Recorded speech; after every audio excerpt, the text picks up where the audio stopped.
Kay Celia, ang nangungulilang puso ng isang umiibig, ang kupas na buhay ay pilit ibinabalik. Ang alaala ng nakaraan ng isang tao, kahit na malungkot, ay makapagpapaligaya rin sa kanya kapag ito'y namamayani sa kanyang puso't isipan. Ganito ang inilalarawan ng mga saknong 1 hanggang 22 ang pag-aalay kay Celia ng Florante at Laura ni Francisco Balagtas Baltasar. Nagbalik sa gunita ni Balagtas ang kanyang masasaya at malulungkot na sandali ng kanilang nakaraan ni Celia. Inihahandog niya sa marilag na dalaga ang obra maestrang awit.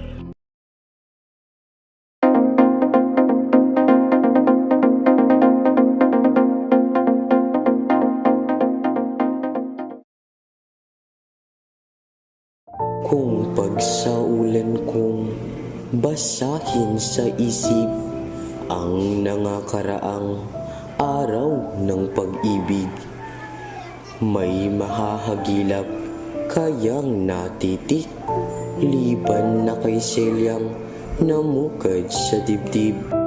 Yaong Celiang laging pinanganganipan, baka makalimot sa pag-iibigan ang ikinalubog ni ring kapalaran sa lubhang malalim na karalitaan.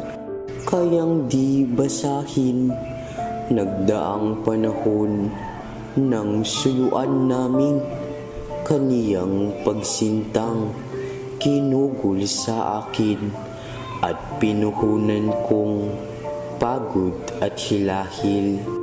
Lumipas ang araw na lubhang matamis at walang natira kundi ang pag-ibig, tapat na pagsuyong lalagi sa dibdib. Hanggang sa libingan bangkay ko'y maidlip. Ngayong namamanglaw sa pangungulila, ang ginagawa ko pang-aliw sa dusa. Nagdaang panahoy inaalaala, sa iyong laraway ninitang ginhawa. Sa larawang guhit ng sintang pinsel, kusang inilimbag sa puso't panindim. Nag-iisang sanlang na iwan sa akin at di mananakaw magpahanggang libing. Ang kaluluwa ko'y kusang tumatalaw sa lansangat ngayong iyong niyapakan. Sa ilog beata't hilom na mababaw, yaring aking puso'y laging lumilikaw. Di mamakailang mupo ng panindim sa puno ng manggang naraanan natin.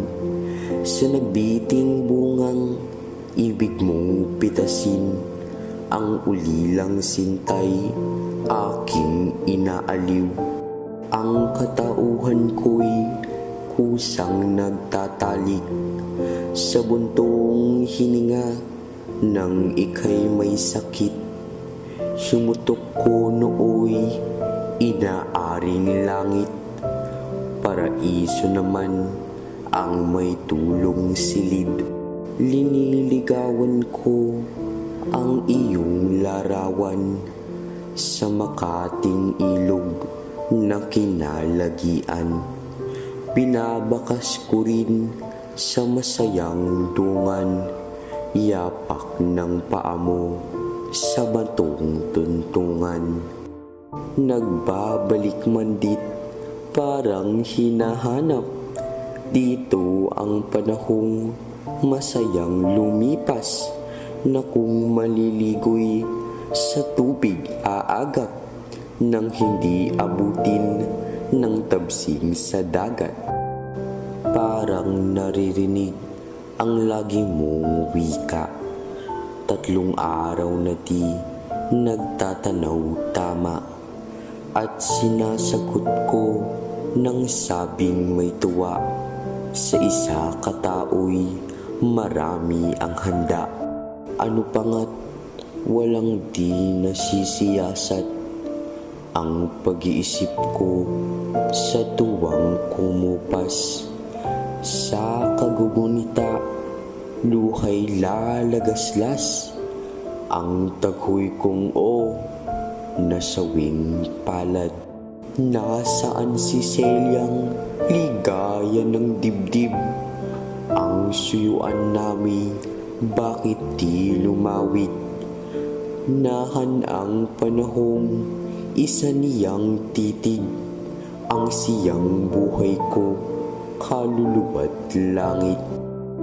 Bakit ba ganoong kami maghiwalay, ay di pa nakitil, yaring abang buhay.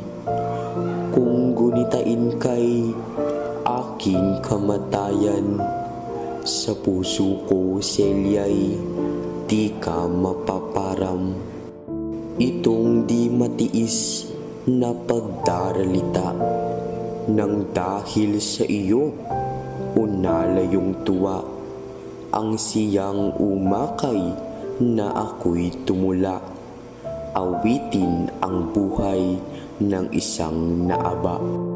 Celia'y talastas ko't malabis na umid. Mangmang ang musa ko't malumbay ang tinig.